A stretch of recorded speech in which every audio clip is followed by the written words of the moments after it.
Welcome everybody to the September 27th Planning, Energy and Environmental Quality Committee. Hope everybody's doing well today on this nice sunny day. It's a nice weekend too. Do we have anybody for public comment, Kathy? No, we don't, Ann. Okay. Any changes to the agenda that anybody has? Okay.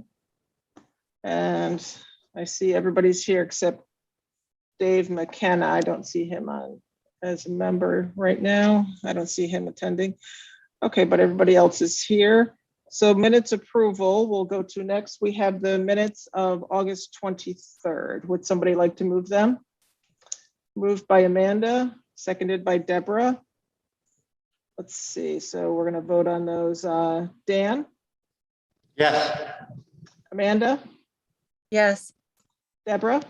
Yes. And I'm a yes, so that's unanimous approval of the minutes. And for the chair's report, I had a couple of things I wanted to talk about. The first thing is I wanted to have just a quick update, and I know there's people on here that know more about this than I do, but I know this has been what a lot of people have been advocating for, is to stop the sale of Bell Station property, the 370 acres on Cayuga Lake in the town of Lansing that NYSEG had up for auction. So if we could have a quick update on that. I think Gay knows a little bit about that, and Deborah, so should we? I'm gonna let Gay take this one. Okay. Well, we were all really, really glad, of course, to hear the announcement last Friday that it's not going to be auctioned, and that the governor has made arrangements for NYSEG to go back to the negotiating table with the Finger Lakes Land Trust and the DEC. And I think Parks and Recreation, OHRP, is also involved in these conversations. And the Land Trust has historically oftentimes been the broker for land transactions on behalf of the state. The state takes time to free up the funds, and sometimes you have to intervene in the real estate market when something is up for sale. So oftentimes the land trust will step in and buy and protect already designated conservation lands, and then eventually the transfer over to the state happens. The state pays the land trust back and takes title, and then does whatever wildlife management area or whatever other kind of designation it's going to have. So that has been the plan all along for the Bell Station land. And we were surprised when all of a sudden that stopped being a plan and it went to auction.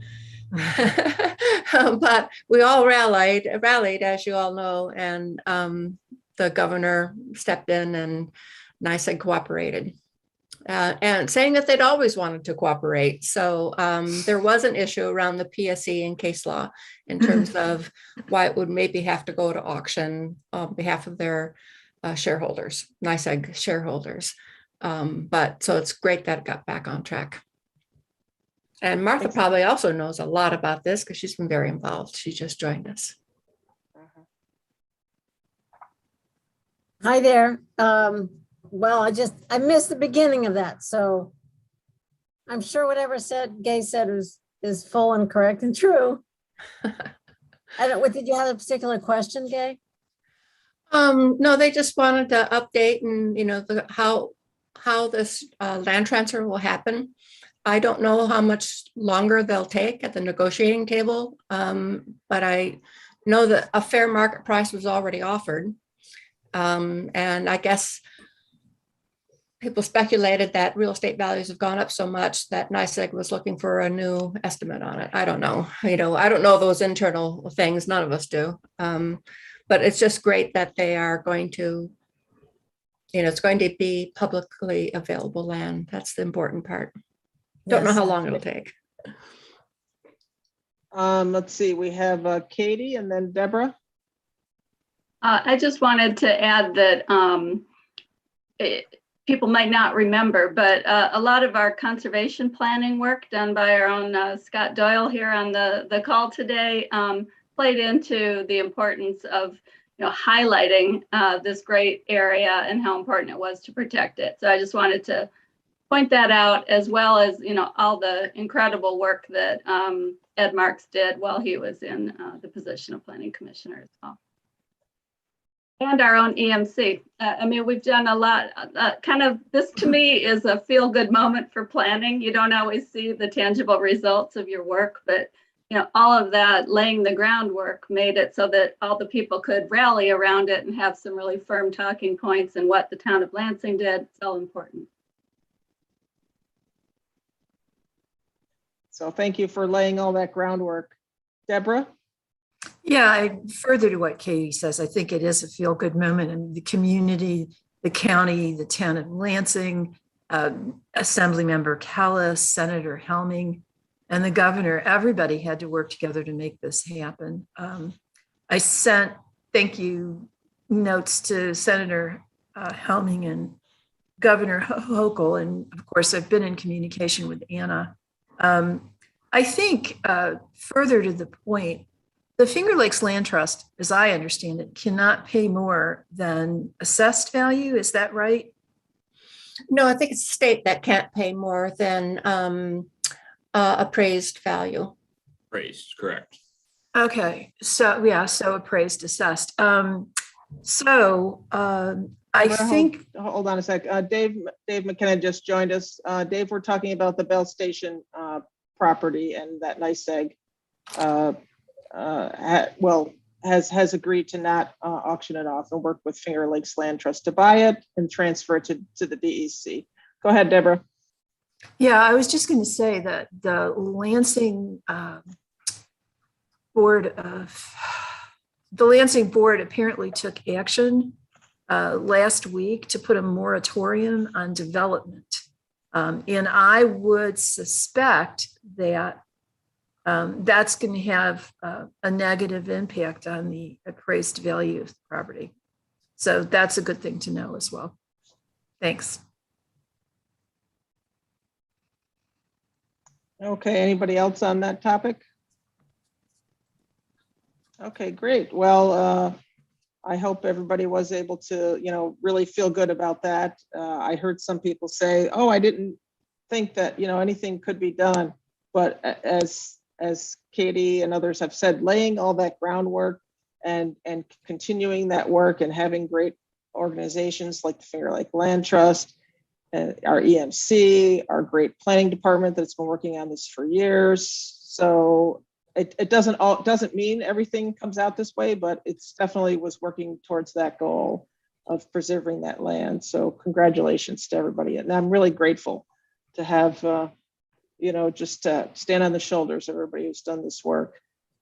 The Camp Barton, I want to bring up next. That's a 130-acre property on Seneca, in Seneca County on Cayuga Lake, just north of Trumansburg. It's in the town of Covert. So that's a Boy Scout camp. As I said, it's 130 acres. And as folks might have heard, the Boy Scout Council is liquidating many other properties to pay for lawsuits. And so that's one of the properties that has been up for sale. That was supposed to, the Boy Scout Council was supposed to have made a decision this past Monday on the sale. And they put it off until their October meeting. And that's all I've heard about that. And I don't know when their October meeting is. So that's all I know about that. I also heard that, and again, this is trying to research, there's not a lot online about this and talking to people. So this is, I'm not saying this is 100%, but another thing that I read in an article was that the Finger Lakes Land Trust, that this wasn't something that they were able to try and get in on. So it wasn't something in their purview. Though, Martha, do you have your hand up? Yeah, thanks, Annie. I just wondered, do we know who's on their board? A lot of folks have some kind of connection to the Boy Scouts, and I wonder if there's any personal way of finding out more of what's going on. I can, Go ahead, Deborah. I can't remember who mentioned to me that, maybe it was Anna, that the board members were people from Seneca County and Broome County. And I asked why there weren't people from Tompkins, and Anna wasn't quite sure, but I think it has something to do with the local chapter of the Boy Scouts is located in Binghamton, and the land is in Seneca County, and we're just not relevant. Yeah, the So- regional, that's what I heard. The regional area is centered in Binghamton. Right. So I don't think we've got any clout. Okay, so my last topic is I've spent a lot of time the last, I'd say 2 months, talking with Finger Lakes Reuse. I know many folks here have spent time talking with them, and some of us went for a tour of their center. And I've spent time talking with Barb Ekstrom at our recycling and materials management department. And so we've been trying to figure out a lot of different ways to try and figure out how to help them, whether they should be connected to the county. And so I've talked to several legislators. It seems like from the people I've talked to that it's kind of split whether we want to have them be reporting to the county or some committee. So because we only have a week left for our budget process where we're going to start voting for the budget coming up for 2022, Rich, John, and I have decided we're going to write an OTR that is proposing to give them $130,000 per year for 3 years. So it'll be a 3-year OTR, which is the same amount that they were getting from the recycling department, and that the recycling department was unable to continue to give them mainly because of budgeting issues. So the recycling department is also, they spoke about this at their budget presentation. Barb did. The recycling department is going to, at least for this year, going to give them $15,000 to $20,000 to help them figure out how to streamline their services. So not just to give them money, but help them reorganize some of their processes or services so that they can be more, I guess, just streamlined, and so that they can make better use of what money they do have coming in and what their sales process, they're managing their materials. So if anybody here is interested in putting their name on that OTR, you can let me know now or let me know later. And I'm going to try and have a draft written up by tonight or first thing tomorrow. If anybody wants to see that ahead of time, let me know. Any questions? Any other questions or comments on my report? Amanda? Yeah, thanks. Can you just say the number again? How much is your OTR going to be? $130,000 a year for 3 years. Okay, thanks. Mhm. And Dave, you have your hand up. Yeah, I just got a question. Was their shortfall 300 and some thousand? They do have, so that was some of the things that we looked at, whether we wanted to put an OTR in for so their shortfall is probably going to be upwards of $300,000 to $400,000. And so we looked at, well, what do we want to put an OTR in for that to cover that? But we thought that that might be best. We're hoping they can apply for the recovery funds to see if they can get some of that paid through that. Okay. Well, you can put my name on that OTR. Thank you, Dave. And Martha has her hand up. Yeah, do you, what's your sense of what it would actually be for? You've got a specific purpose for Barb's 15 or 20.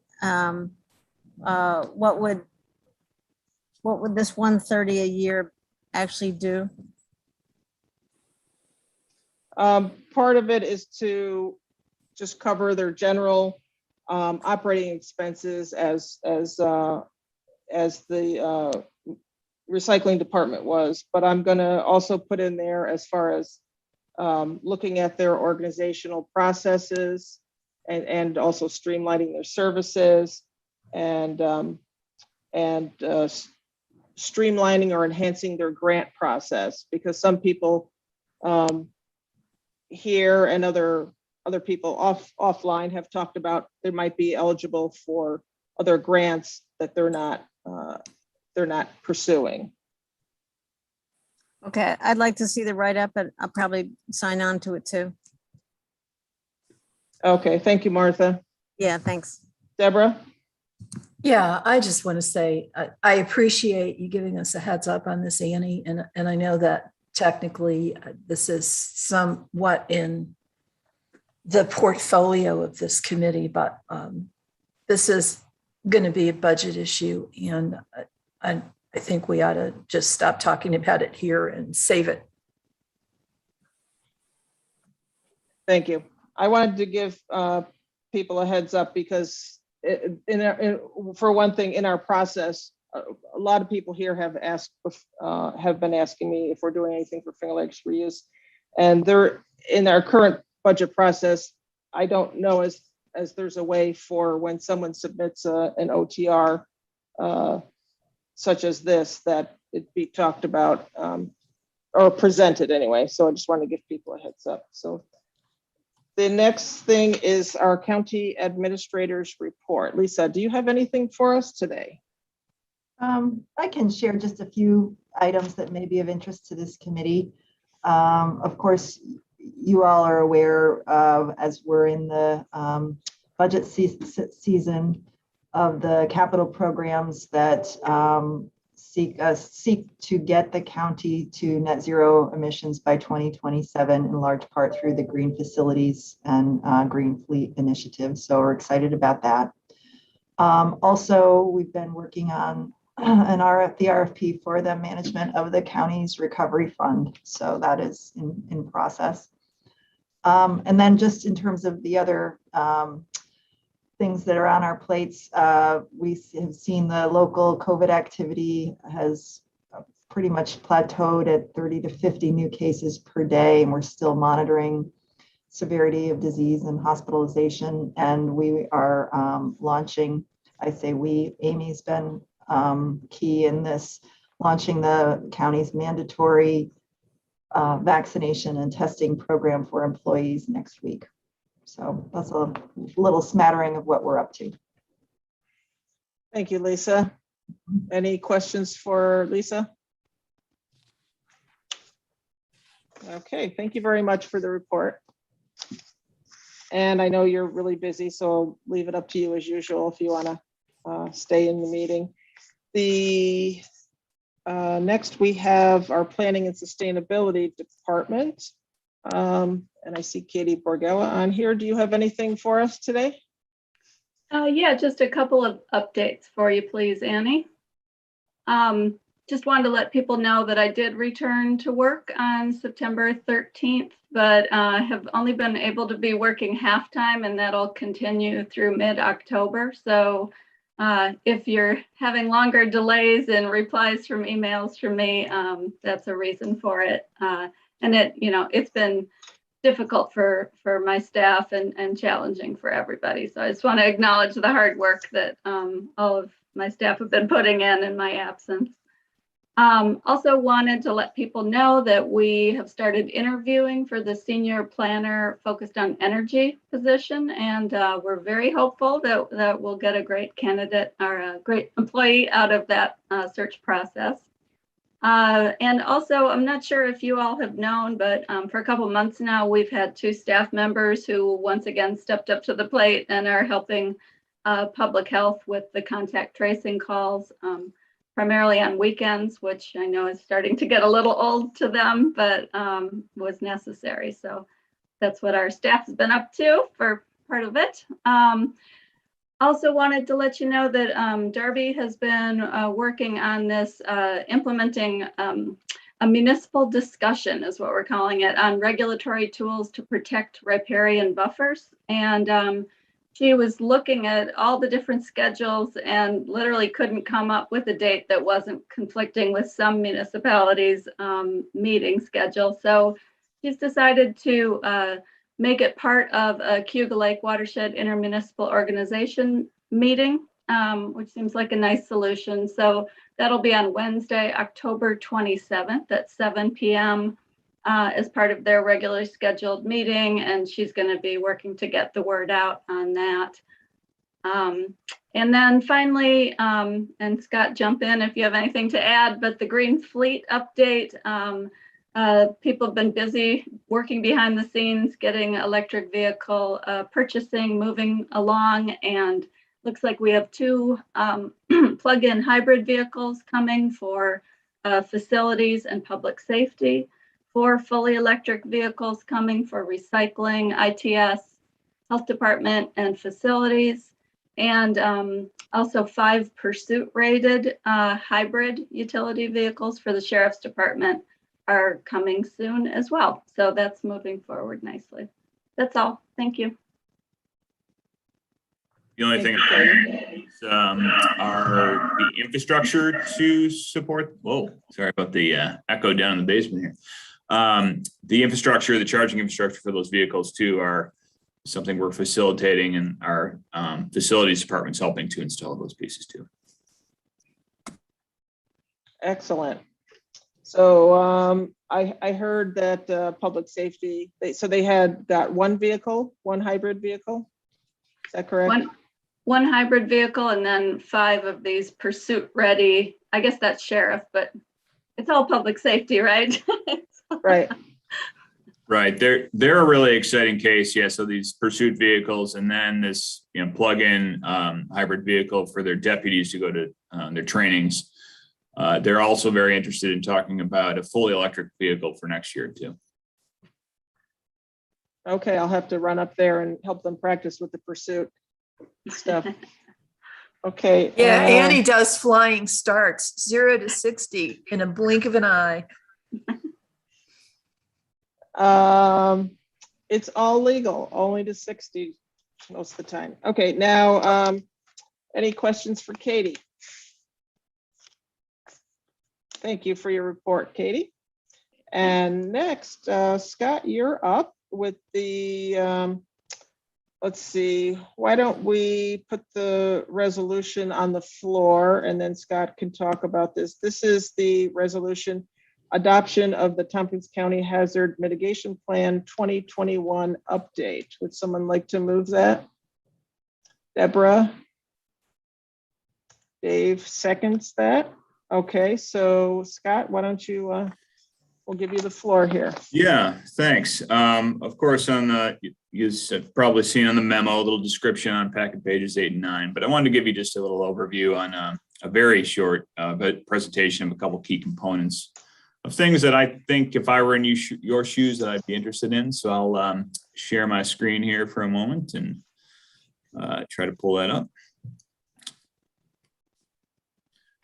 All right. So we're at a really exciting time with the hazard mitigation plan and this broader resiliency planning effort.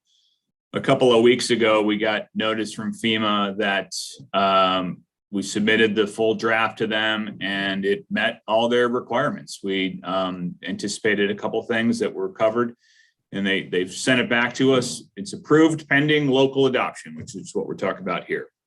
So this is something, of course, that we're talking about with you, but also going to start working with all of our local jurisdictions to do this adoption process as well. So I want to give you just a couple of key components of this. I know we've talked about this over the months, but I just wanted to remind you that the two key components here of this, why we do these plans, are of course to identify and invest in things that will reduce our risk to natural hazards in advance. And FEMA recognized that certainly in the fact that it's much more cost effective, of course, to fund things in advance and reduce risk than do it after. So you develop this plan. The huge hook is the fact that you are then eligible for a bunch of different types of FEMA funding to apply for to do that work. So I just want to give you these kind of 6 kind of overviews, and I'm going to keep it pretty brief, but I'm absolutely willing to talk to any of you in more detail about that post or kind of after for questions. So the 6 kind of components, I just want to tell you about how this plan relates to our broader resiliency planning effort. Talk about a little about that, remind you of that process, outline a couple key goals, and kind of how this plan's organized in case you want to dig into aspects further. Just mention each of the county actions. I'm going to try to keep those very brief, but we have 20 county actions I just want to summarize for you, and then tell you kind of where we're going from here with this work.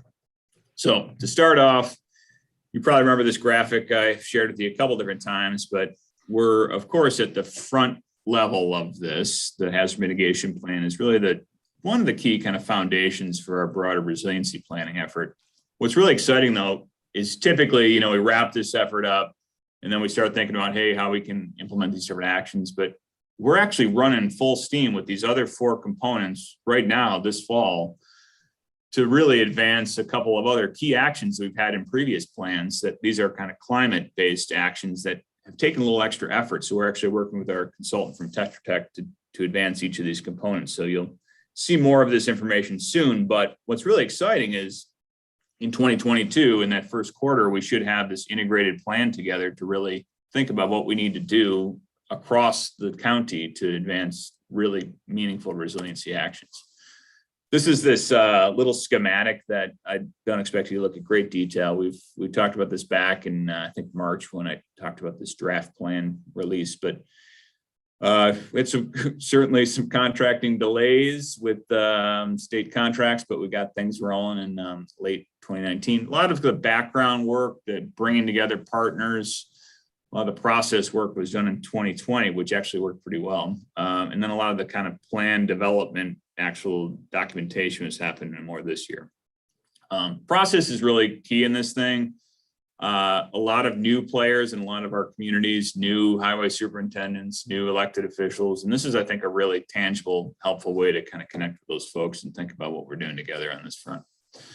So we have 5 key goals in this update. I'll just keep them very brief, but it's helpful to kind of mention what we're shooting for.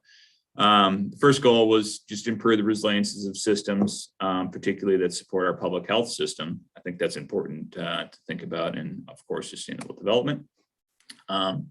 Increasing the partnerships that improve our hazard risk knowledge and the mitigation efforts. This is really helpful on the broader resiliency planning work too. There's a lot more partnerships that are coming up with this, which is really great. Of course, as kind of connected with our initial discussion, we've often seen the protection and restoration of natural ecosystems as a really important piece of hazard mitigation, and FEMA recognizes now and actually funds these projects. So this is something we're carrying over from previous plans, but I really feel that those efforts are very much connected and is one of our goals. Fourth is just to kind of enhance mitigation collaboration, but and among the kind of different agencies for public safety, certainly, and economic resiliency on top of that. And then lastly, this is a really great new component that we all felt pretty strongly about, and that's to strengthen our kind of healthy and equitable environments for residents that have kind of potential socially and physical vulnerabilities in the light of the different hazards. So we took a look at each hazard and thought through, hey, are there different groups that have kind of unique challenges associated with those hazards? And that's one of the new things we looked at with this planning effort. Okay, so this thing's organized in 2 different volumes. It's a little heavy if you just kind of pick up the whole thing, but if you look if you know what you're looking for, it's pretty clear, and I can help you get where you want to go. This is organized to meet these FEMA requirements, of course, but we really worked hard to try to make it more succinct as possible. And what we'll do on the back end on this thing too is make sure it's all connected really cleanly in terms of a linked up PDF. But that volume 1 gives you the kind of the background of why we're doing this and kind of what our community looks like. And then that risk assessment, what I highlighted down here is what I think is one of the most interesting parts of that volume 1 is the hazard profile section, which I'll tell you about a little more in a minute. Then the second piece is this volume 2, which is the kind of meaty second section, which looks at, hey, what we're going to do about it. One of the really interesting differences, and I got to admit, quite a hassle at times, was developing these different annexes for each jurisdiction. It's basically a separate 30 to 40 page plan for each municipality that looks at their capabilities, their planning efforts, their kind of holes, things they need to look at to kind of cover and improve and also build off of. So that's a really difficult process, but it's great. Everyone has a small plan now that it's, I think, going to be easier to implement as we look toward that stage of implementation. So these are the kind of 8 different hazards that are profiled in that volume 1, as I mentioned. There's actually a separate, pretty detailed section on each of these aspects. You know, what we mean by these things, how it's changed with certainly what we're looking at now in terms of our current climate picture, what kind of history we've had with these different hazards. You'll note one of the kind of new ones down here is the role of HABs. I mean, that's something that isn't always thought of as a hazard, but certainly has some very real physical and economic impacts to our community, as all of you I know well. So here's the 20 kind of very brief overviews in terms of mitigation actions we have at the county level. Now, each jurisdiction has their own actions too that they're looking to implement. And a lot of those are very specific things. These are kind of, the county actions can be very specific, but they're also kind of overarching too. So each of them has to apply to a specific hazard. So actually we have to have one for each of those 8 hazards, but as you'll see, there's several that have kind of overarching hazards. So here's just a brief overview, and then I'll wrap it up and then we can talk about other questions. So the action and kind of hazards mitigated, of course, the expansion use of cover crops is something that we see as a real positive action for various hazards. Road ditch improvements, we got a lot of great momentum on that front, how that relates to hazards. Flood insurance and mitigation outreach. We need to do better with this. Particularly, we have flood map updates coming up in about a month, and we need to think of creative, better ways to help people understand what that means and what they can do to reduce their risk. Part of our resiliency effort, we're looking at drought resiliency of our water purveyors, but we want to get a better sense of groundwater vulnerability. That's one of the other actions. Broadband coverage, of course, has broad-ranging hazard impacts. A few other ones here. County facility flood mitigation assessment, looking at actually physical buildings to think about a few of the specific buildings that we have maybe potentially more risk and what we can do to reduce that. This concept that came out from some of our community outreach workers that we interviewed through stakeholder interviews with this process was this idea of non-emergency resilience hubs. So that's kind of the idea of like, hey, would this work? Could we improve ways, safe spots for people to gather before like a formal shelter is established for a hazard event? Are there those opportunities or not? I don't know. We'll take a look at that closer. Tree management plans, every community looked at the role of invasive species and other things they're having on their, in severe storms on their trees. And we want to think about better tools to get to them. Of course, low income heating and cooling investment, we want to continue doing that. A lot of good work happening on that front, continue that. Get better with resilience measures with local business. A couple more here. Snow removal, real-time tracking improvements. That's something Highway's interested in doing a better job with. Virgil Creek Dam, I know many of you know that, but keeping that kind of up and working and providing its important role. Aquatic invasive species management plan, certainly the long-term funding of those kind of difficult to manage invasives is important. Redundant facility and fleet power, I won't tell you too much about that, but important one to explore. This action implementation is really key. A lot of communities have limited capacity in our region to implement actions, and we want to think about better ways to help, especially through the FEMA process, it can be cumbersome. So thinking always we could do that better. And if a few more here.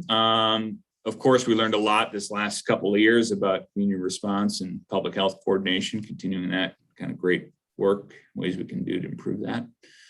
Hazard tracking documentation, thinking about ways we can help local communities to kind of coordinate the documentation better. This discussion about joint medical supply storage is an option that we want to look into closer. These last two have to do with some potential dam funding that we see as an option. One of the things is in providing dam safety information to different dam owners. Of course, you probably know about some of the larger dams we have in the county that have higher risk, but we actually have over 90 different smaller dams throughout the county that are classified as that. So making sure people know about that. This last piece is more administrative. Number 20 is just a reclassification of a dam to make that work a little better. So the last 2 points here are, after we adopt this thing, we move pretty swiftly to action. One of the things that I'm going to be doing actually this week is working to help get information out to the communities about the kind of models for adopting this locally, but also knowing we need to get this in place because we have quite a bit of funding on the line here. So we really want to advance community actions, not only the ones mentioned a few minutes ago, but there's a lot of really tangible, meaningful actions that communities noted. And you probably have heard about this BRIC funding that we've talked a little bit about. It's building resilient infrastructure in communities. It's a significant year for that funding. It's getting a lot of press, a lot of play. It's going to be competitive, but I think it's a great opportunity in addition to other funding too that FEMA and others have. So we really want to kind of get these things adopted and then really pivot quickly to thinking about implementing actions. So that's my last piece. All of these pieces, and Kathy, for your note, I'll make sure that this is saved and uploaded to our climate adaptation page of our county planning website, which hosts this project. But all the details in the plan are, of course, there, and in the legislature chambers too. There's a hard copy of this plan for your reference too. So I'll leave it there, and I'll get out of this piece and see what kind of questions you may have. Stop in my share. Deborah Dawson. Thank you, Go ahead. Annie, and thank you, Scott. I know you've been working on this for a long time. So my first question is fairly simple. Do all of the communities need to adopt this thing, or can each one adopt its own annex and then qualify for funding? Good point. So each one, so as soon as we adopt, the county, our entity, is eligible. Now, let's say the village of Lansing is an example. They'll need to adopt their annex in our broader plan so they can be eligible.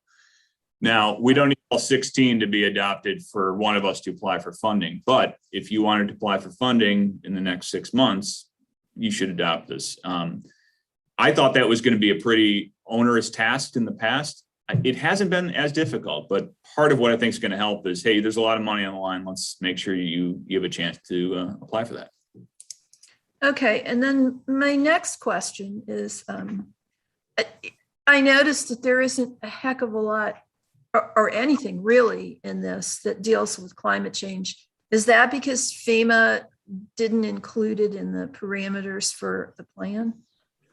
It's actually, there is quite a bit overarching. I mean, part of one of the things that I've argued in doing this work over my career is the really important, it used to be, FEMA used to really stress the history and not kind of what's looking down the road. We've really filtered that. So each hazard has a kind of component, like how does the latest climate science apply to this particular hazard? So there's a lot in terms of the changing climate and kind of what it does to those hazards. Now, certainly there's the related kind of cousin of kind of climate mitigation on the kind of energy use side, which is of course connected. Which is missing. Right. No, it's certainly alluded to that as a component, but recognizing the focus is on risk reduction for this FEMA effort. But that's definitely a related cousin, if you ask me. Okay, thanks.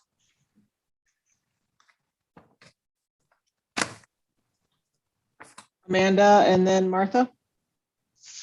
Yeah, thanks, Scott, for all your work on this and for the information. I'm just to clarify, like the process. So you'll have this plan and then you'll say like, here's a project that we want to work on.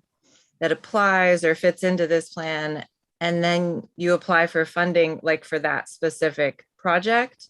Correct. So you kind of like do it as you go along.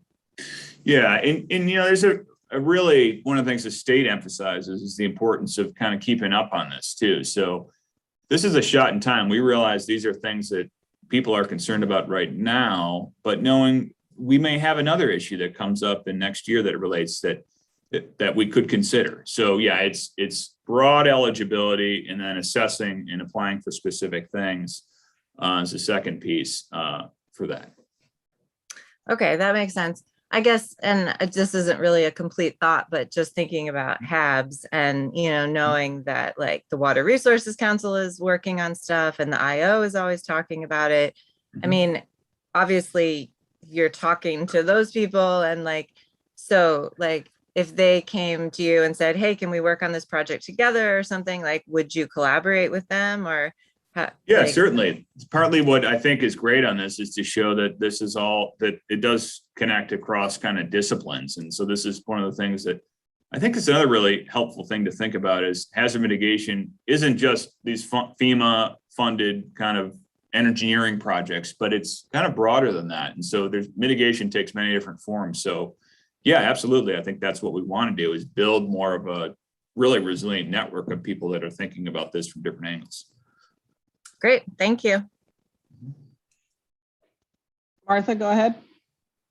Thanks, Andy. If there are the committee members that have things first, I'm happy to wait.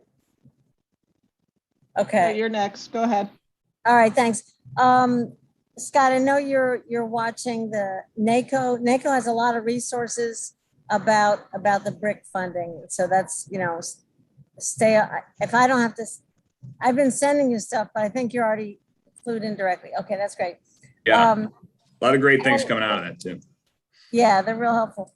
And then on the heating and cooling investment, do you know whether the HEAP program, HEAP, is going to start helping people to afford air conditioning? Because that's traditionally just been about heating, but we see that that's with climate, with warming, it's as big an issue as heating in some cases. Yeah, I don't know that answer. Partly what I think is we have to be thinking about the cooling component for sure, particularly for low-income communities, but I'm not sure the answer to that question.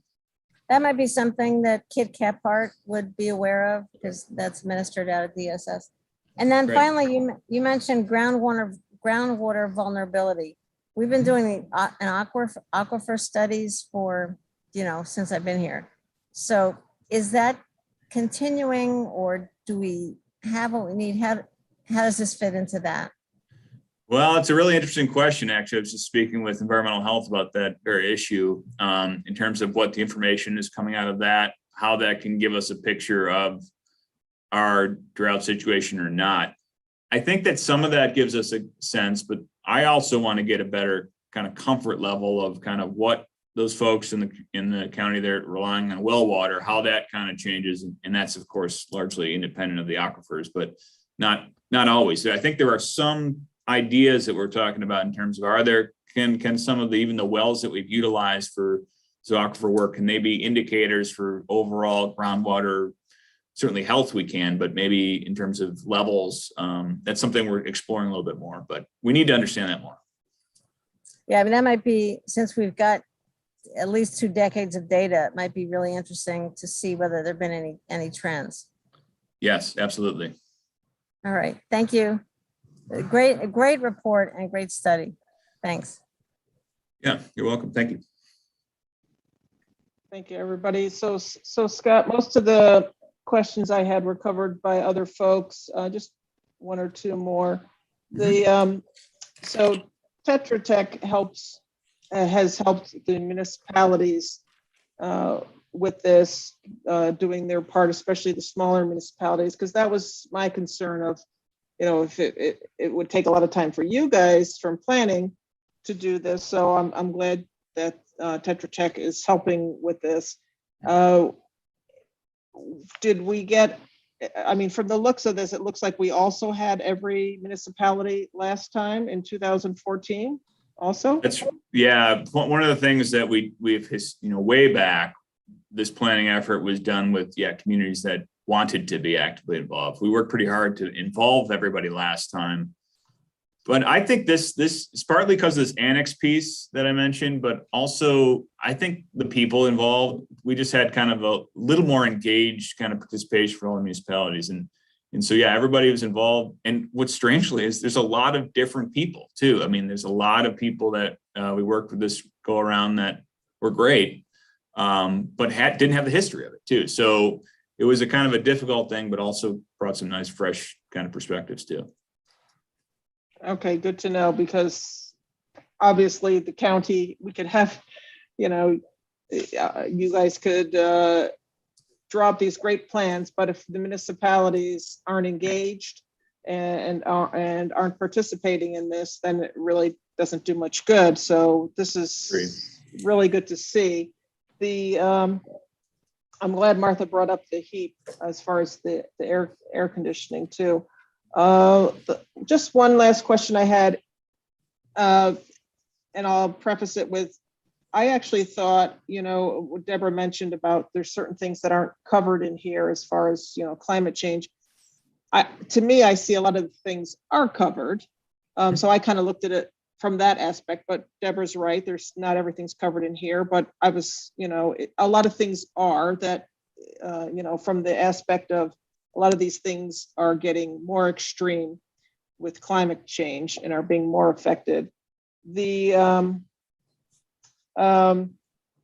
actually I had two things, so sorry about that. So one question is there something that you thought is missing from here that that you wish was included, or you wish we could apply for FEMA funding, or something that's just missing from this?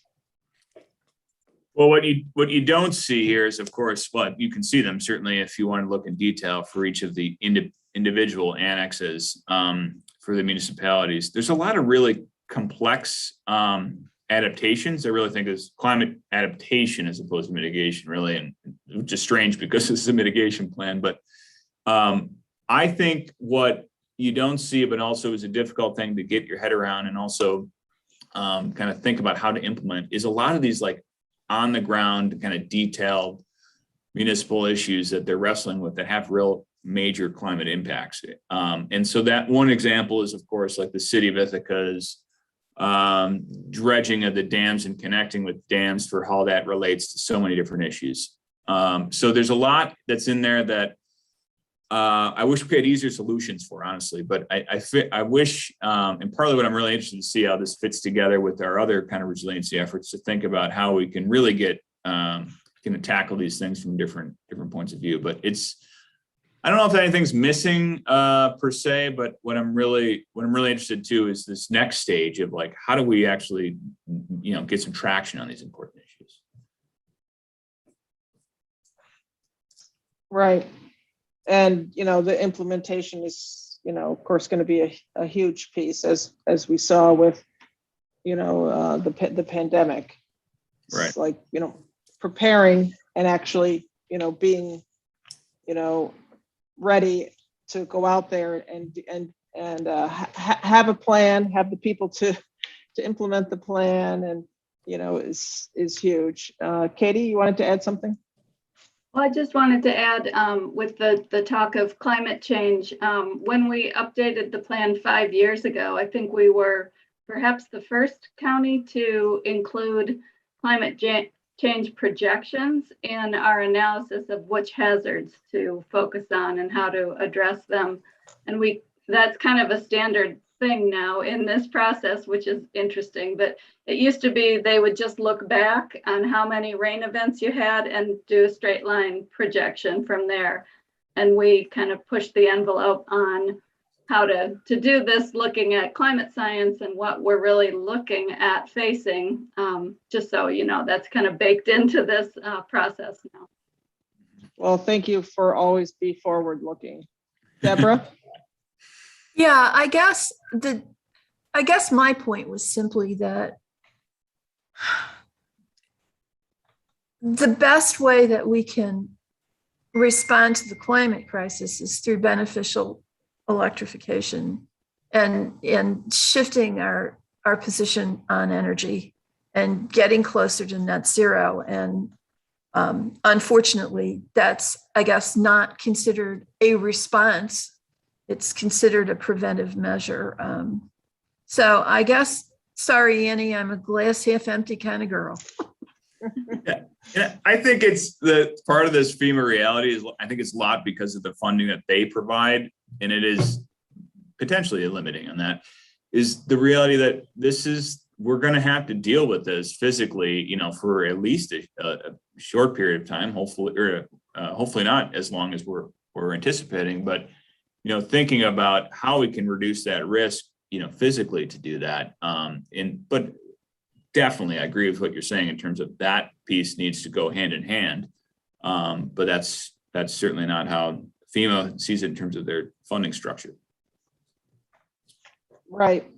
And then with the flood maps coming out and flood insurance, I think we mentioned it in this meeting, or you guys mentioned it in this meeting before, with the prices for flood insurance being could be like $4,000 a year for some properties, which is crazy. I mean, yes, we want to know what, we want an accurate flood map, a realistic flood map that's updated, but what's going to happen to make these places more unaffordable and to put a stress on people is, I'm not sure where to go with that, but that may be a topic for another day too. Martha, did you have another question?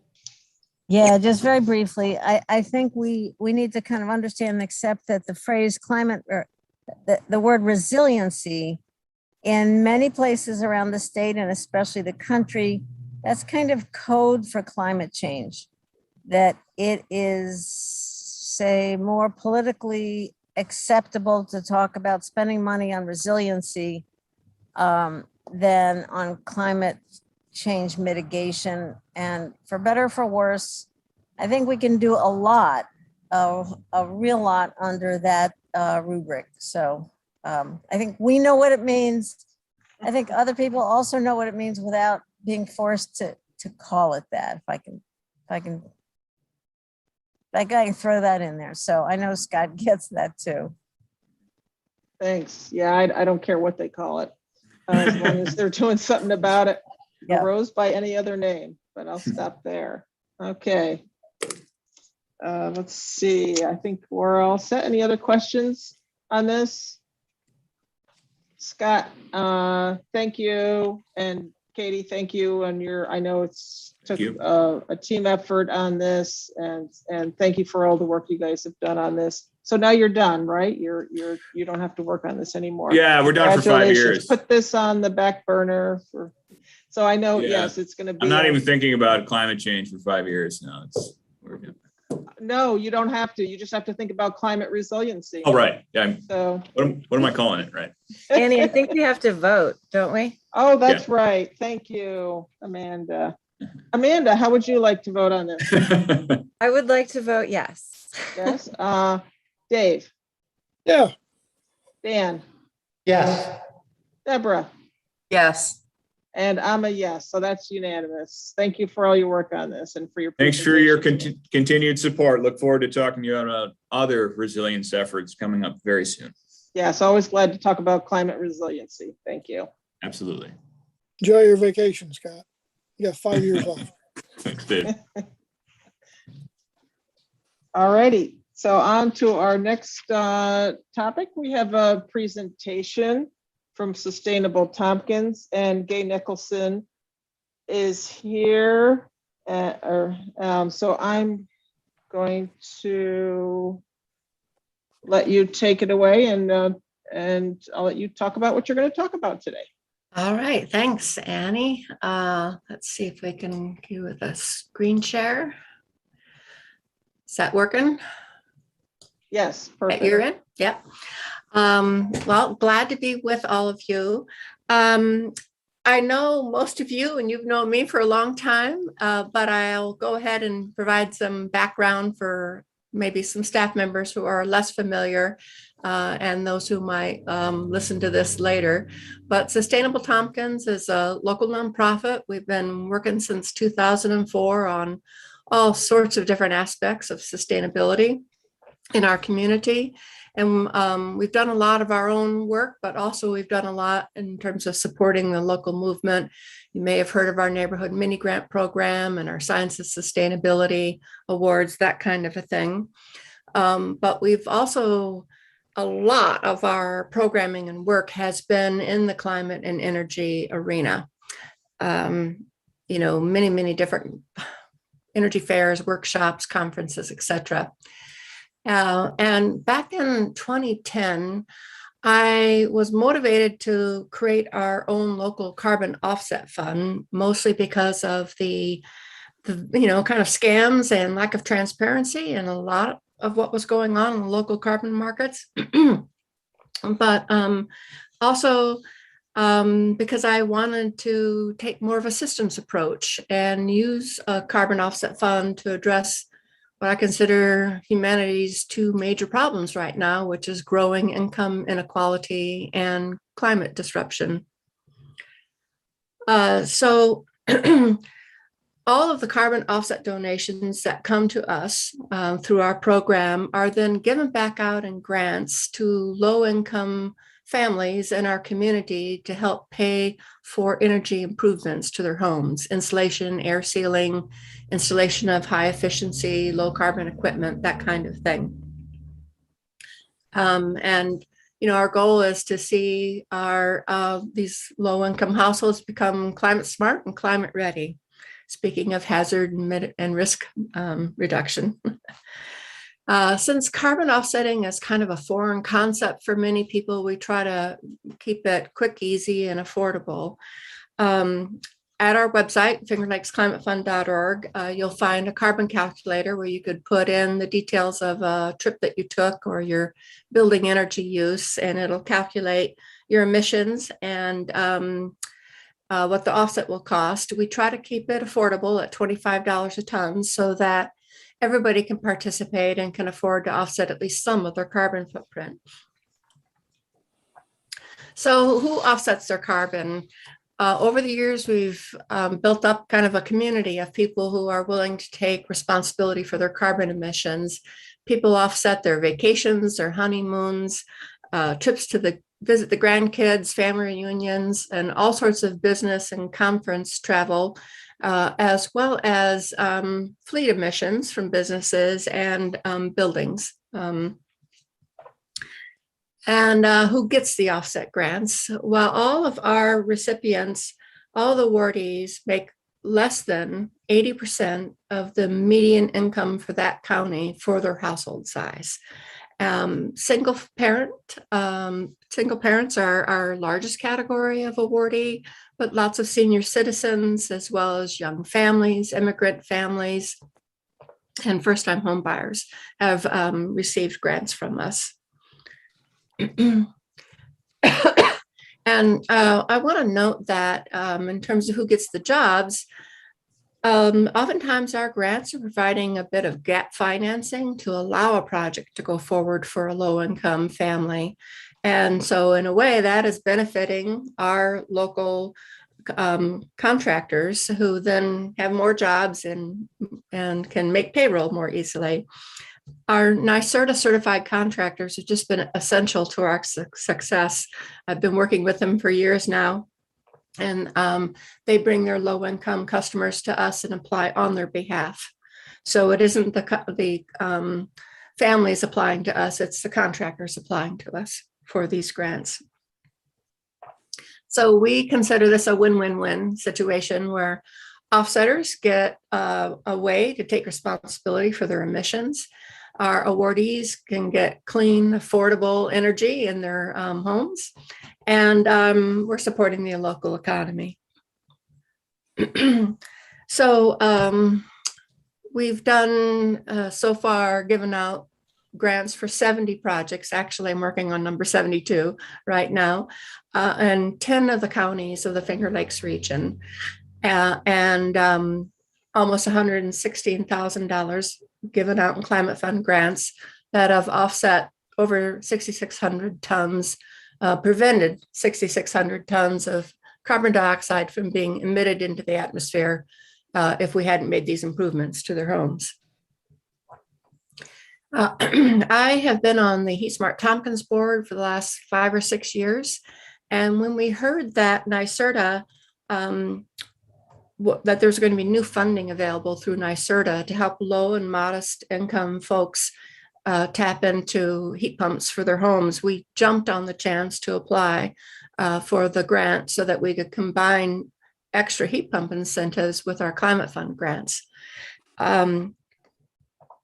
We know that people who are living on a modest income just otherwise aren't going to be able to afford to electrify their homes because the upfront capital costs are just so high.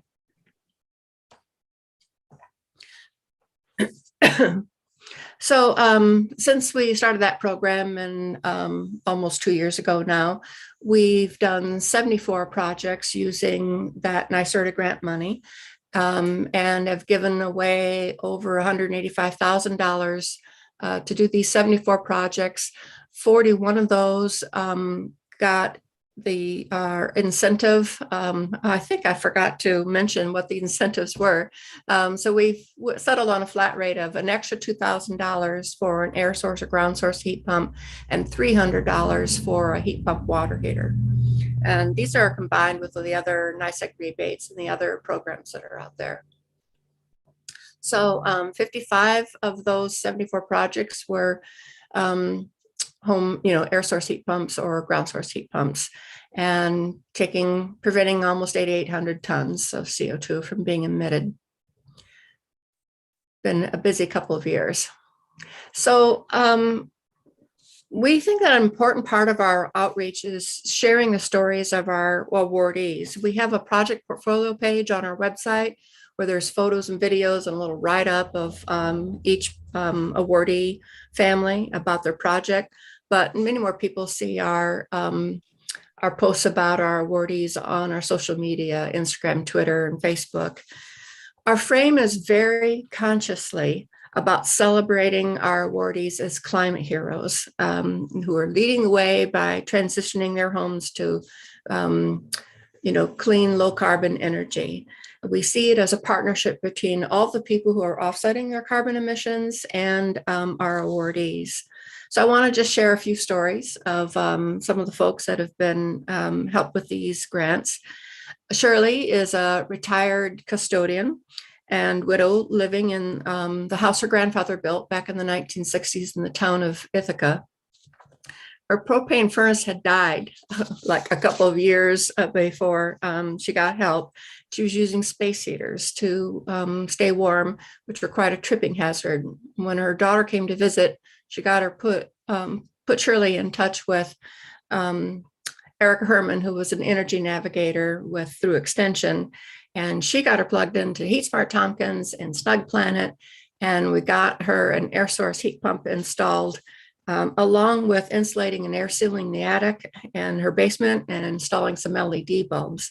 All that costs a little over $21,000. But our grant of a little over $3,400 covered 16% of the costs. So Shirley's share was reduced to only a little over $3,600 of the $21,000, just 17% of the work scope for her home.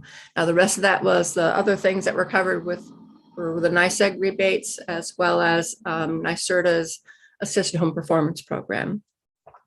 And all that work kept 57 tons of CO2 out of the air. This is Nisha, and she's a single mom, first-time home buyer out in Groton.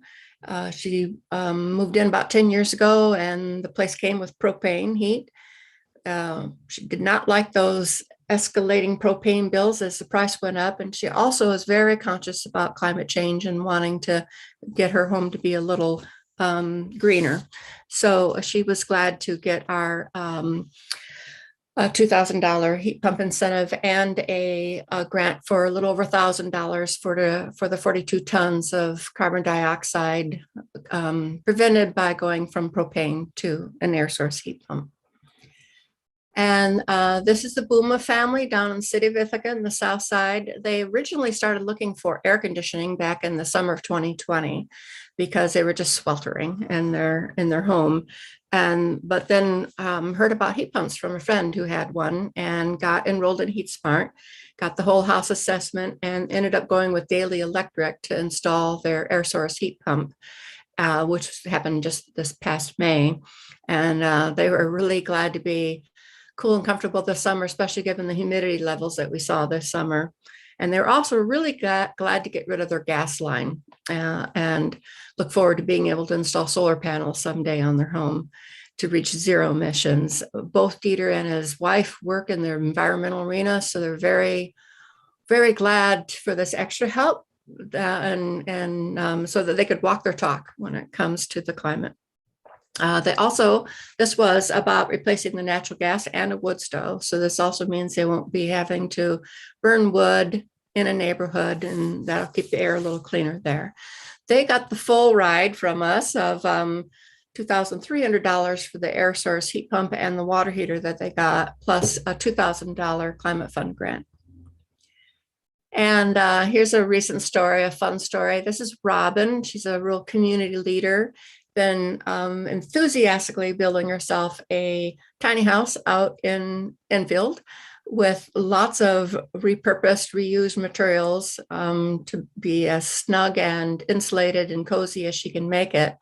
And she was planning on doing propane, but heard about heat pumps from Tom Mayo of Ethereal Energy, who then applied on her behalf to us so that she got the $2,000 towards the heat pump and almost $9,000 for her Finger Lakes Climate Fund grant for the 40 tons kept out of there. And for that, since it was a new build, we used Tatum Engineering's estimates for what the propane bill would have been for a house of that square footage.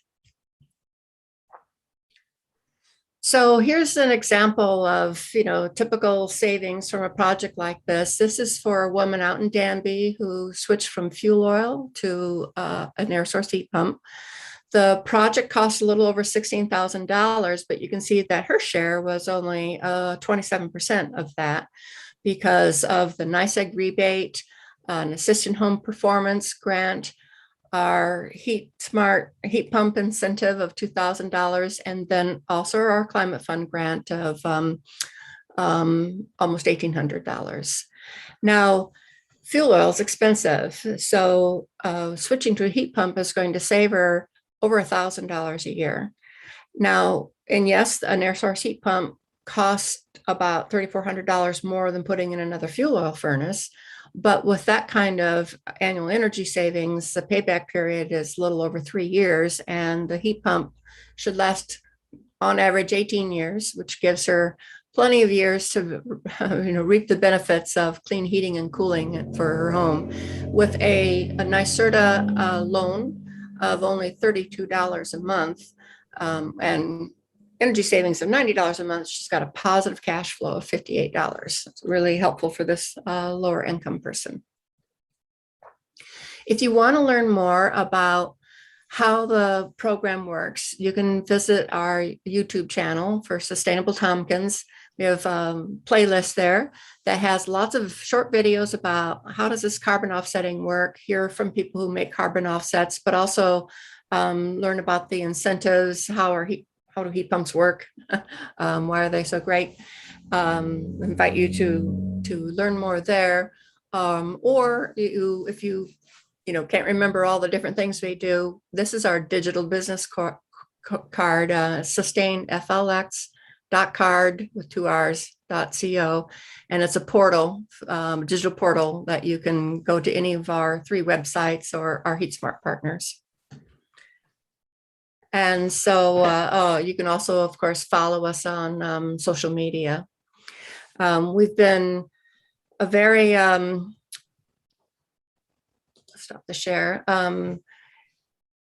very glad to do this work, and it's of increasing importance, as you've just been discussing for quite some time in this committee meeting, that we marshal our resources to help low-income people. They really should be at the front of the line in terms of making this transition to clean energy. And we've now spent all of our money that we had available to incentivize heat pumps for low-income people. And the state has finished their recent pilot project for low-income families to put them onto heat pumps. Tompkins County was ridiculously dominant in that pilot study. 90 of the 400 plus projects were in Tompkins County for a statewide project.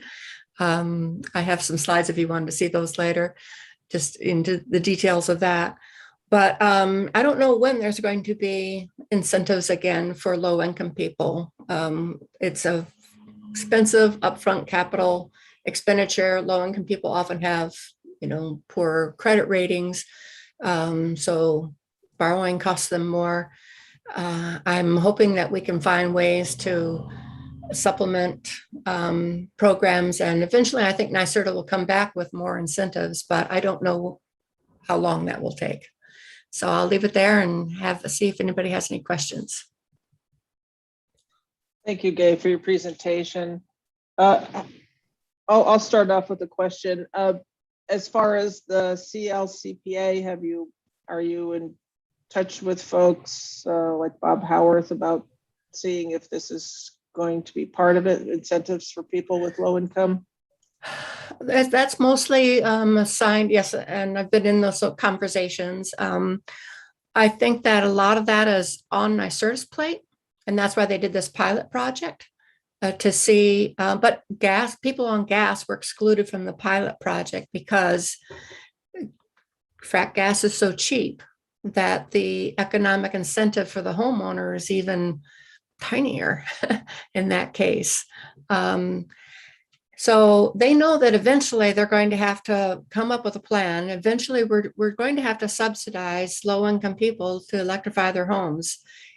With federal dollars, state dollars, local dollars, we're going to have to do that because I just don't see any other way. Because the CLCPA folks are looking at putting a law in place that you can't replace your gas furnace, by 2035 or something with another gas furnace. I'm worried about tenants, low-income tenants, because then landlords will be forced. It'll be great to have a mandate. Everybody has to go to heat pumps and they can't put in fuel oil or propane or gas furnaces anymore. But that means the rents will go up, and low-income people can hardly afford that, and low-income homeowners can hardly afford that. So I think that we just need to, if we're not going to have a carbon tax, then we need to be ready to find ways to subsidize this transition for low-income people. And the market rate will take care of itself. It'll be painful, but the market rate will take care of itself.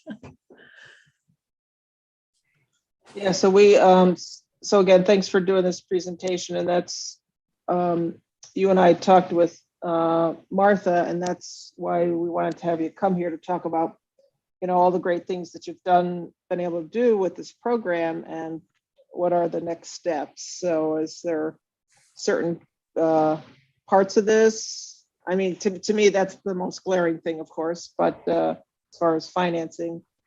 Yeah, what I'm concerned about is we've built up so much momentum and we've spent a lot of NYSERDA dollars. All the Heat Smart teams have done a lot of advertising, a lot of postcards and Facebook ads. And, we were really, I've been busy, managing all these grants and awards. And I'm concerned about now having a long lag time where there's no more advertising, and there's not much going on, and there's certainly not much, people who are market rate, they'll still be able to tap whatever tax incentives are out there for ground source and the utility rebates. So that part of the market will keep moving forward. But I don't see where low-income homeowners or tenants are going to be able to participate during however long this lag time is. And we're going to lose a lot of momentum, I think, in terms of also when you think about the contractors and who they're interacting with, what the networks are, how much will those networks that give you access to lower income homeowners fade out? It takes time to build them back up. I don't know how supply chains have been hard to recover from disruption. So I'm hopeful that we can. I just submitted a concept paper on Friday for a pilot for the city of Ithaca for low income tenants. I have no idea if NYSERDA will, take the bait on that, because it really is about, sorry, but we're going to have to incentivize and subsidize low income tenants via their landlords. There's not much way around that to make sure rents don't go up as a result of transitioning to heat pumps. And as long as frack gas stays cheap, there's not much motivation to change the status quo. So we've put together I'm working with Tatum and Snug Planet, so we've put together what we think would be of a nice pilot to get the ball rolling. And then at some point, the state and the federal government will maybe refine what their approach is going to be and how they're going to flow some funds in. But we may need to keep it alive, locally until then. And Martha had something.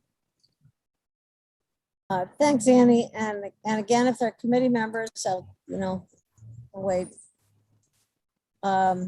Well, I wondered, there's a lot of activity in the city with Luis Aguirre Torres project, Ithaca Green New Deal. How does this connect with that? And if there's, he's got commitments for serious money to bring into to retrofit existing homes. So that's one question. And the other is, you did mention tenants, this concept paper being about helping tenants as well as homeowners. I think since that's the bulk of our the bulk of our low-income home residents are renters and not homeowners. That's a big gap there. Yeah, absolutely. And the concept paper is just for tenants because it's such a thorny problem. So the proposal was to do 100 low-income rental units, over 2 years, and really map out all the cost and savings from that, and the relationships involved, and the education of the tenants. There's a lot involved. To your first thing, yes, of course, I'm working with Luis and Rod Howe on the CCA project, but the proposal that he has in front of City Council for this contract with Block Power is just about the financing side of it. And a lot of us have questions about, well, who's doing the work and where are the incentive packages? None of that is covered by the Block Power financing. This is just to provide some lower cost financing for doing the upgrades. But I'm not sure why landlords would bother if there isn't a mandate coming their way to force them to meet a new standard, or incentives to help pay for the upfront costs, so that there's some kind of parity there, where our target for this concept paper is people who are facing replacement costs, landlords who have aging out heating equipment. And Ian Shapiro feels like more than half of the furnaces and boilers in the city are way past their useful life stage and need to be replaced. So, and since they're going to be facing those costs of a new fossil fuel equipment, this is where we come in with saying, don't do that, do the heat pump, here's some incentives. See, it'll all work out. You'll have these cost savings. after we've given you these incentives. But if the incentives aren't there, I don't know why a landlord would even take a, 2% interest loan if he didn't have to. That's the part I don't know what else. I think that it's up to the rest of us to bring the rest of that package together, because the block power thing is a financing mechanism. Okay, thanks. I don't know all the details of that program, but I know there's a lot of money on the table. Okay, thank you very much. Yeah, I think there's a lot of conversations going on about mapping out the rest of how this is going to work. And the city council is, and the committees involved are trying to understand all of it and be sure how it's all going to flow so that, everybody wants this to work. But we have to make sure that at the individual level, we have figured out what are the ways of making people take that step. Okay, And I thank think you. for low income, it's money, it's incentives. Deborah? Yeah, thanks, Annie, and thank you, Gay. This is a really worthwhile program, and I think it's probably productive to focus on replacements of existing furnaces that are, on their last legs. I'm curious to know if there's some research that suggests what the cost differential is to replace an oil or natural gas furnace with heat pumps. Well, I was using for this concept paper an estimate based on the 400 that the state just did for low income people.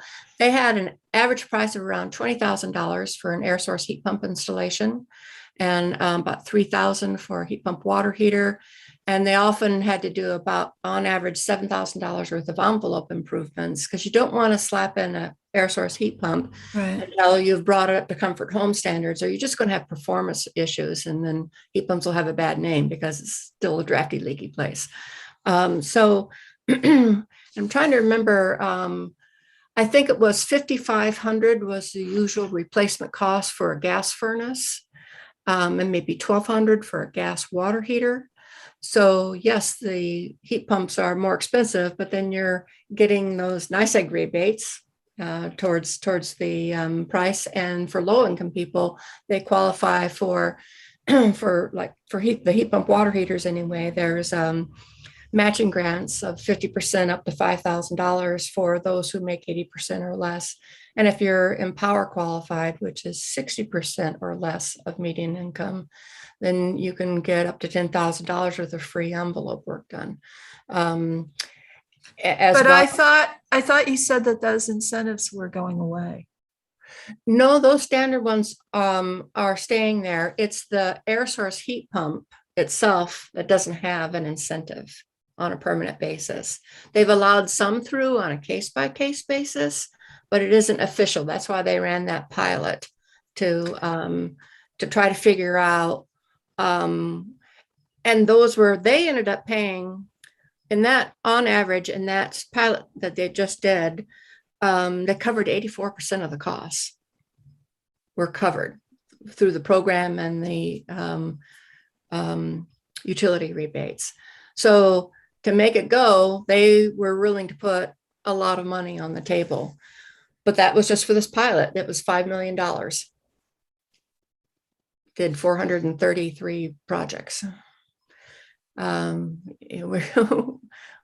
is definitely something that we're going to have to be willing to invest in. And I do think that, working with Ian and John Herod, we put an offer on the table to NYSERDA to try to see what we could do for low income tenants. I think we need to do a lot of continued outreach and sharing of stories and letting a lot of people know about heat pumps and their performance, overcoming some of those negative beliefs about performance and, feasibility in our climate. There's a lot of old knowledge that still circulates. So, and also in terms of the split incentive between landlords and tenants, a lot of landlords think their tenants are wasteful, profligate, clueless about using energy needlessly. And that probably might be true in a few cases. So an important piece of this is making sure the tenants are educated in reducing their footprint and, good energy behaviors, so that's also a motivation for the landlord to go ahead and put all the utilities in their name, take out some of those extra electric meters, save some money there, and get this into a package where the low-income tenant has a stable monthly cost, doesn't face unexpected energy bills, and has improved indoor air quality and improved comfort as well, especially against extreme heat in the summertime. I think that we just need to get going on getting those jobs done, telling the stories, and getting everybody having more of a shared knowledge of how we can do this, instead of just throwing up our hands of, well, that's too expensive, or those things don't work. Some of that conversation that goes on that needs to be replaced with better knowledge. Hey, do you know if anybody has talked about some type of certification or some type of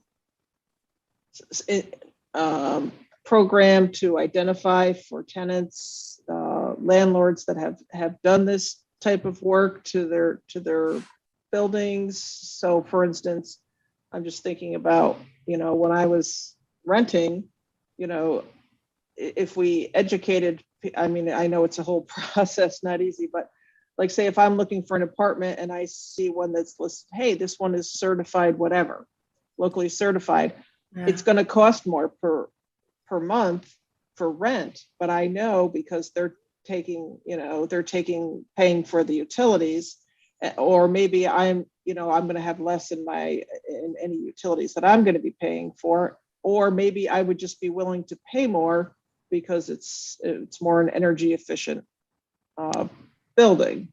Or I know that's true in big urban markets like Washington, D.C., but I don't know if you guys know Stu Staniford, who is he's a computer security person, but he runs his own local business of buying buildings, rehabbing them, making them green, and then renting them out. And he's finding it hard to find much of a market for green apartments. I think that the bigger problem, though, is how tight this rental market is. That it's if people are desperate to find housing, any housing, they don't get to choose to not have mold and mildew issues necessarily, or a heat pump. We do have a few stories. Ian Shapiro is a landlord, and he's gradually in this process of putting all the utilities over in his name, pulling out the gas meters and the electric meters that cost you $240 a year for each one of those, and getting them all on a master meter, putting a heat pump in, and then just charges the tenants 90% of the utilities that they were paying themselves to cover the utility bills. So that way the landlord is getting all the costs, but also the benefits of investing in efficiency. And the tenants then get this steady monthly cost. It was interesting. We did a survey of 182 households in Northside, Southside, and Washington Park neighborhoods this summer. I was surprised that 77% of those who rent said that they pay the electricity and the heating. And I think only 12% of them paid electric only, and then the rest, it was included in their rent. So there's a lot of people who are kind of stuck with both the electric and the heating bill in buildings that have old, inefficient, furnaces in the basement and aren't tightened up yet. So a lot of the tenants are bearing the cost of a bad situation. And they don't have any control over doing much about it. Besides putting in their own LED bulbs, that's about it. We definitely, I feel like if we got going on this and had lots of examples to point to and stories to share, then it would be a little easier to consider a minimum energy efficiency standard with enforcement, because it's like, here's this obvious set of people who've already gone forward, done the work, tenants happy, landlords happy, this is working. There's a skilled workforce available to do it. Here's some cheap financing, through the city. Here's the package. We should have the political courage to go ahead and push with a energy efficiency standard, which the city's working on for existing buildings, but it may take some years. Right. So if there's the minimal energy efficiency standards for buildings, so we'll just take the city, for instance, then we would like that to take effect way before you can't buy fossil fuel burning furnaces or boilers, because we'd like the buildings more energy efficient before then they get an assessment for what would it take to heat or cool that building. But so anyway, but the big, I don't know if we're getting off topic, but it's, it's a big important, thing to talk about in the future, for the future and the near future, especially for your agency. That so before were mostly the folks you were working with were low income. They've all been low income. They've all been 80% or less of household income, median household income in the county. And we'll continue with the climate fund, but the climate fund is based on carbon offsets. And that's still not enough. And our maximum grant is $2,500. That's still not enough to help a low income person cover that large capital cost of a heat pump installation. There's more money needs to get put on the table somehow to, and the $2,000 was working. I think, fortunately, we're seeing prices go up, because now that everybody is starting to put in heat pumps, we're not seeing, with solar panels, we saw the price of panels really drop, especially as we went to solar farms instead of rooftop solar, because it's so cheap to put them in on flat land.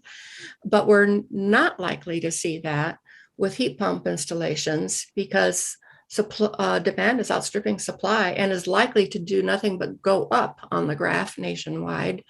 So we're not expecting that people are going to get big price breaks on the physical side of the installation, and you're definitely not going to get a price break on the labor part. Still, you need to cover and each home is different, so you can't, it's not that much plug and play availability in this arena. So, but it's so essential to do it, because, you all know we're trying to green the grid and expand the grid so it can support all of these electric vehicles and electric buildings. So much work ahead. My concern is about making sure the low-income people are not left behind in this, or at the mercy of landlords. That's why I do think that, we might need a mandate at some point, to force the conversion.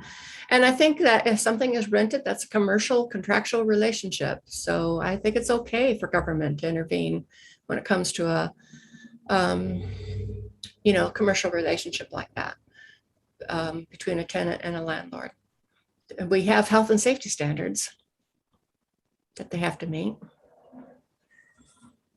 And another thing that we found in our survey was, especially in the south side, there's a lot of mold and mildew, basement flooding issues.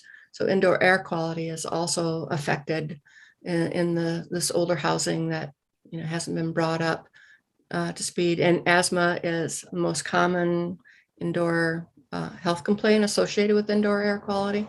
So, I leave that up to the medical side, the health department, to figure out any of the data on that. But we know that not combusting things in your house, which, a heat pump, there's nothing that is burnt inside your house. So you have lower indoor air pollution.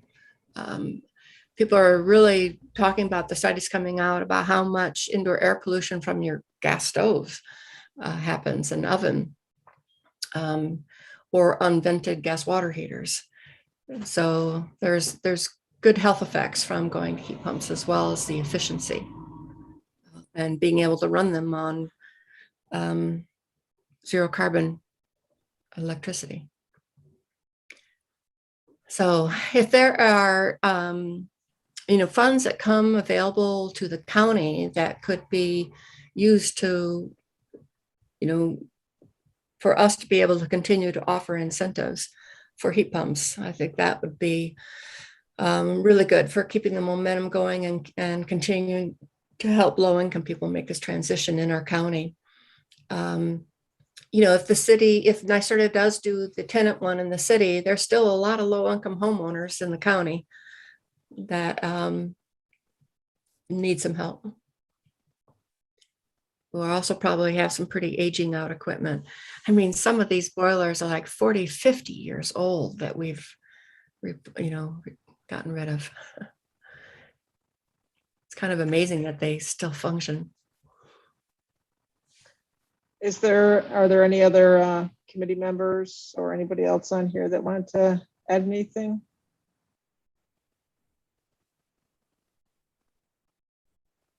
Well, Gay, I don't know if, I think it's good to get the conversation started and to, let us know what's going on. And I don't know where to go from here exactly, but I really appreciate you coming to us, and we'll keep this on our radar. Great. I think just having you guys all know, how the program can work, and when the funding is there, and who's being helped, I think that's a good outcome from talking with you today. Thanks for having me. You're welcome, and thank you for coming and talk with us today. Thank you, Gay. And Yeah. remember the program, next time folks go on a trip, or even if you're driving your car locally, or for the fossil fuels you're burning in your house. Good point. Thank you for bringing that up, because I meant to ask all of you, did you go anywhere this summer? In that brief interlude when we weren't so scared of Delta, then go to fingerlicksclimatefund.org and offset your trip. It'd be so great to have leadership from the county legislature, stories that we can then share with others to get people to say, yeah, I need to take responsibility for my carbon emissions. I'm busy shrinking my footprint, but what do I do about flying to the family reunion? I'm not going to give that up, seeing the family. So, but I can take responsibility for it and help somebody in need. So go All check right. out their site. Yeah. Thank you, Gay, and have a good day. Thanks so much. Take care, Bye-bye. everybody. Bye-bye. Thank you, Gay. Bye. Bye. Now back to we have committee member reports. Anybody attend any of their committees recently that they'd like to talk about, or overall what your liaison committees are working on? Or any other topic from committee members?